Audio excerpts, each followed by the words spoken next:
Before diving into this incredible story, consider subscribing to the channel and hitting the bell. Every story here has something to say, and you won't want to miss a single one. The Jefferson High School, nestled in an affluent Maryland suburb, was known for its academic rigor and enviable graduation rates. Although a public institution, it operated as an elite school, attracting the children of politicians, academics, and entrepreneurs, as well as those from less affluent families, through a meritocratic scholarship program. In the hallways, a visible diversity reigned, teenagers of all backgrounds, lockers decorated with flags, multiple accents, hairstyles that spoke of entire cultures. But in the classrooms, especially those of so-called serious subjects like mathematics, prejudices were still lurking. Invisible, subtle, but very present, like assaillant mist that we pretended not to see. Room 207, the professor's room. Donald Whitmore, was the perfect example. On that Monday in May, the air was already heavy and humid. The fans spun slowly, stirring up more heat than coolness. Students slumped limply on their desks, and a few surreptitiously typed on their phones. More Donald Whitmore, tie tied too tightly, did not tolerate idleness. He was a rigid man, a supporter of old methods, convinced that pressure revealed the true value of students. He believed in merit, but his merit had a strange, selective, often condescending odor. He walked over to the board, picked up the chalk with a ceremonial air, and drew an equation with a sharp gesture. 2x superscript 2, 3x plus 7 equals 4x, 5. Then he turned around, scanned the class, and stopped on a discreet, almost invisible figure at the back of the room. A girl. A black woman. Always wise, always silent. Too invisible for his liking. "Mademoiselle Brooks," he said loudly, You've seemed pretty quiet since the beginning of the year. It's time to prove you deserve to be here. Come solve this equation." Heads turned towards her. Ayanna Brooks, 14, looked up. Her uniform was impeccable, carefully pressed. Two thin braids framed her sweet face. She never spoke without prompting. Always polite. Always discreet. But that day, she felt the icy fire of public humiliation climb into her. The silence was broken by a whispered remark from the front row. "She's going to make a fool of herself, this Jared," a boy known for his hurtful jokes and his arrogance. A small laugh echoed through the room, scraping like metal against glass. Tamika, Ayanna's best friend, turned her head sharply towards him, her brows furrowed. Then she leaned forward, whispering, "Ignore them. You know your worth, Ayanna." But Ayanna couldn't really hear anymore. Time was slowing down. Her legs unfolded slowly, almost mechanically. She stood up, her chair scraping the floor with a shrill creak. She felt the stairs weighing on her like stones. Every step towards the painting was a fight against the fear of doing wrong, against pent-up rage, not because she didn't know, but because she knew many were hoping she would fail. She picked up the chalk, her heart pounding against her ribs. Before her, the equation shone like a riddle posed by a sphinx. But she wasn't afraid of calculation. She was afraid from the teacher's gaze, of his contemptuous tone, from this room which expected nothing from her, except failure. She stood motionless for a few seconds, the chalk in the air, her eyes fixed on the letters and numbers. Silence had become oppressive, as if all the oxygen in the room had been removed to make way for judgment. And behind her, Whitmore's voice, drawling, almost mocking. "Are you hesitating? Haven't you learned your lessons?" He did not ask the question like a benevolent teacher, but like a prosecutor sure of his sentence. But Ayanna, this time, did not back down. She closed her eyes for a second. Visualized the solution. Breathed. And thought of her father who had trained her with equations in the evening, of her mother who said to her every morning, "You don't have to prove your worth, my daughter. You are already valuable." So she opened her eyes. And let him speak his mastery. Ayanna had a secret.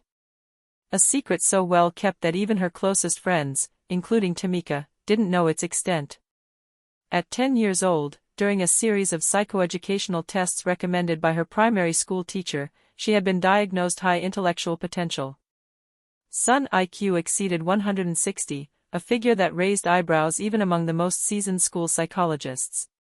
But this wasn't the kind of family to hold up an IQ test like a trophy.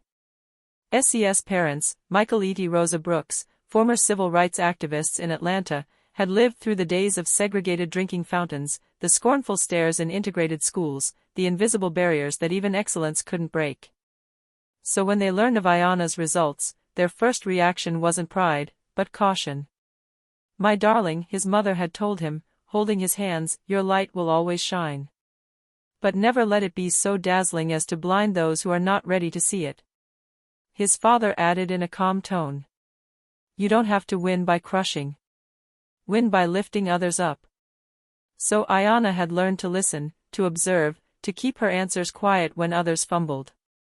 She let others speak in class, intervening only when necessary. Her notebooks, however, bore the mark of her lively mind. She jotted down hypotheses that few students her age could formulate. At 11, she was reading advanced mathematics articles. At 12, she had mastered the basics of calculus. At 13, she was solving differential equations like fun puzzles. But at Jefferson High, she chose discretion. Not out of weakness. Out of wisdom. That day, however, something had changed. Facing public humiliation, to the condescension disguised as pedagogy, she felt an old voice rise inside her.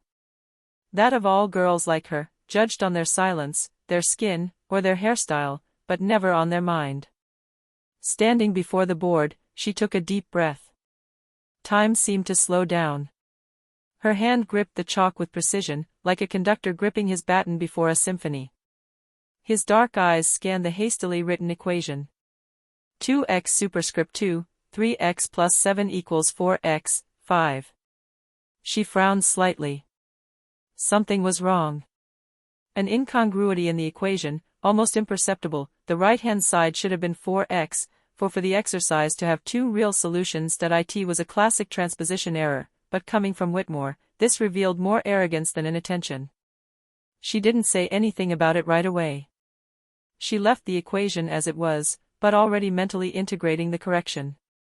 Then, calmly, she subtracted 4x from both sides and added 5. 2x superscript 2, 3x plus 7 minus 4x plus 5 is equal to 0. 2x superscript 2, 7x plus 12 is equal to 0. She wrote the new equation in clear, straight, almost elegant calligraphy. Then, turning slightly towards the class, she began to explain aloud, each word weighed, each term justified. We start by grouping all the terms on the same side to obtain a canonical form. Then, we apply the quadratic formula. She recited the famous formula. X equals, b plus or minus square root, b superscript 2, 4ac, slash 2a. And, as she wrote, she underlined each step, breaking down each calculation with disconcerting clarity. Here, a equals 2, b equals minus 7, c equals 12. The discriminate, delta equals, minus 7, superscript 2, 4 times 2 times 12 is equal to 49, 96 is equal to minus 47. She stopped for a second, turned to Whitmore. The discriminate is negative. This means there are no real solutions. Only complex solutions. A murmur went through the class. Few students knew how to handle the complex noun set this stage. It was normally taught the following year. Ayanna added quietly. That said, the original equation seems incorrect. Perhaps there was a mistake in copying it. If the right-hand side were 4x, 4 instead of 4x, 5, then the discriminate would be 0, and we would obtain a double solution. When Ayanna put down the chalk, a suspended silence fell over room 207. A silence dense, charged, almost solemn. No murmur, no laughter, no rattle of chairs. Even the eternal chatterers in the back seemed frozen. All eyes were fixed on her. And on Professor Whitmore, also frozen, his lips parted, his gaze uncertain. His face had lost its usual color. Shameful red had risen to his cheeks, then fallen abruptly, like a tide of confusion. He gathered his thoughts, searched his mind to regain control. But he found only opoer and clumsy pretext. It was luck, I guess. Maybe you saw it on YouTube. He had tried a light, almost ironic tone. But his voice was trembling slightly, betraying what he was trying to hide, panic. A muffled snicker rose from the front of the class, but it wasn't mocking. It was soft disbelief. Then, in a low voice, but loud enough for everyone to hear, Jared, the same one who had made fun of her a few minutes earlier, whispered. She fixed your mistake, man. It was said without aggression. Just a fact, raw, irrefutable. And suddenly, Whitmore's authority seemed sway in the room. The very foundations of his posture as an infallible teacher had been cracked by a 14-year-old student. At that precise moment, the door to the room slowly opened. Madame Simmons, the assistant principal, was passing by in the hallway at the moment of the commotion. She had heard the silence, then the whispers. She stopped dead in her tracks when she saw the tense faces. Is everything okay here? She asked in a calm but alert tone. Several students turned sharply towards her. Then, uncoordinated, they started talking at the same time. It was unfair. He forced her to go to the board just to humiliate her. She corrected her equation. He treated her like she was nothing. But it is Tamika, Ayana's best friend, who found the simplest and truest words. Mr. Whitmore humiliated her in front of everyone. As if he thought she was incapable. Just because she's quiet, or because she's black. A murmur of approval ran through the room. Heads nodded. Previously neutral faces finally showed a clear position. Mrs. Simmons exchanged a quick glance with Whitmore. She understood immediately. His gaze was neither accusing nor softening. It was lucid. Mademoiselle Brooks, she said softly, can you come see me at the end of class, please? And without waiting any longer, she turned on her heel. The door closed softly, but his entry had just triggered an avalanche. The next morning, Ayana was summoned to the office of Dr. Harold Green, the school psychologist. A gentleman in his 50s, always wearing a pale blue cardigan. He greeted her with a kind smile. Hello, Ayana. Sit down. Would you like some hot chocolate? She timidly agreed. It didn't take Dr. Green long to get to the point, but he did so tactfully. You surprised a lot of people yesterday. And I want to understand you better. To know you better. What you did wasn't just okay, it was exceptional. He offered her a series of small tests, logic games, number sequences, open problems. Ayana responded calmly, methodically, and with disturbing ease. At the end of the session, the psychologist remained seated for a few minutes, thoughtful, then murmured. You are probably one of the most brilliant minds this school has ever known. He immediately contacted management. An emergency meeting was organized. 3 days later, in a conference room with gray walls, Ayana sat between her two parents, Michael and Rosa. Professor Whitmore was there, tie loosened, hands folded in his lap, visibly uncomfortable. Ms. Simmons chaired the meeting, along with Dr. Green and the high school's academic director. After presenting the results of the evaluations, the psychologist declared with conviction. Ayana Brooks has an exceptional IQ. She's several years ahead of her peers. And yet, until yesterday, no one here knew it. Why? Because she doesn't seek to shine. Because she was raised to be humble. And because preconceived notions have been projected onto her. Then he stared at the professor. And you, Mr. Whitmore, contributed to that. Whitmore, pale, opened his mouth. But this time, he didn't shy away. For the first time in his career, he looked down at a student and said, in a slow and trembling voice. I judged you on your silence, not your potential. I owe you the respect I forgot to teach. You taught me a lesson. A real one. His hands were shaking. Perhaps with shame. Perhaps with doubt. But the words were sincere. Michael Brooks, Ayana's father, spoke in turn. We don't want her to be placed on a pedestal. We simply want her to be seen, listened to, and respected. In the weeks that followed, Ayana was oriented towards an advanced program, with university mentors. But she stayed in her class, alongside Tamika and the others, to share her knowledge. She even led mini-tutoring sessions, helping those who struggled with algebra. As for Donald Whitmore, he was not sent back. But he followed mandatory training on unconscious bias, inclusive pedagogy, and racial justice. And some say that, from that day on, he never began a class without saying, "Every voice here deserves to be heard. Even the most discreet." And above all, he never again interrupted a silence, without giving her the chance to reveal a truth. A few months later, in the bright auditorium of Maryland State University, a huge banner fluttered above the stage.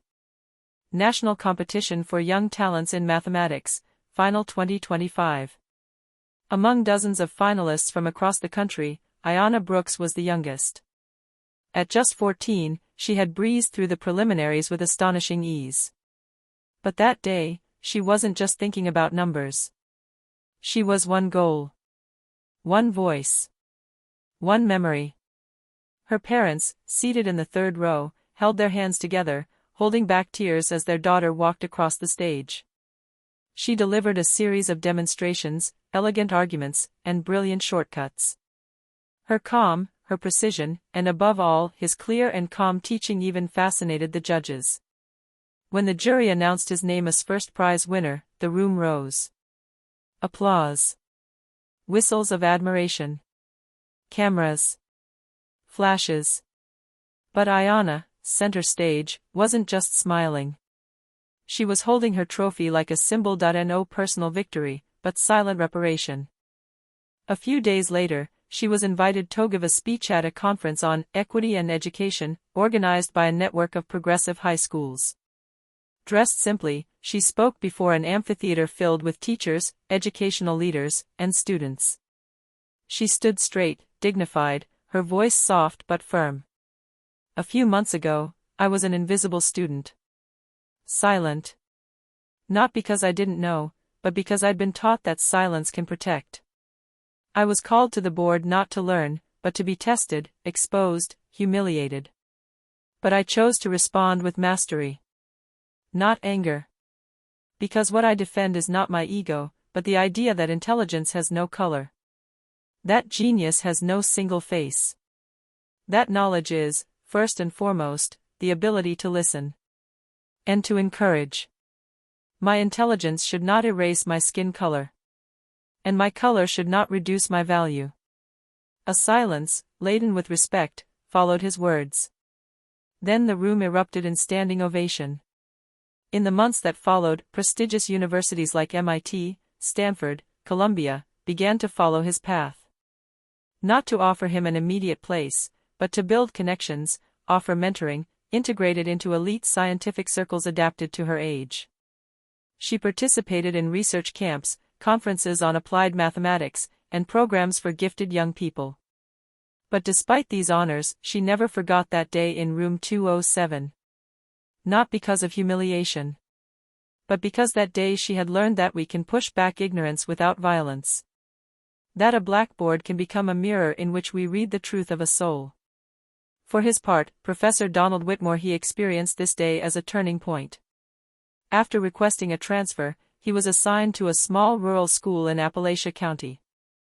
A modest school, with few resources, with students who were sometimes lost, often forgotten by the system. There he relearned the teaching profession. Without pompous titles. Without superiority. He listened. He observed. He asked forgiveness where necessary. And sometimes, on nights of doubt, he reread Ayana's speech that he had printed and slipped into an old pedagogy book.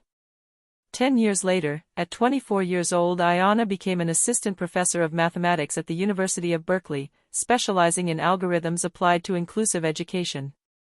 She had published several articles, but what made her famous was not only her intelligence, it was his ability to reveal that of others. She founded a non-profit organization. The silent equation, dedicated to supporting young people from minorities in scientific fields. Thousands of students received resources, scholarships, and mentors thanks to her.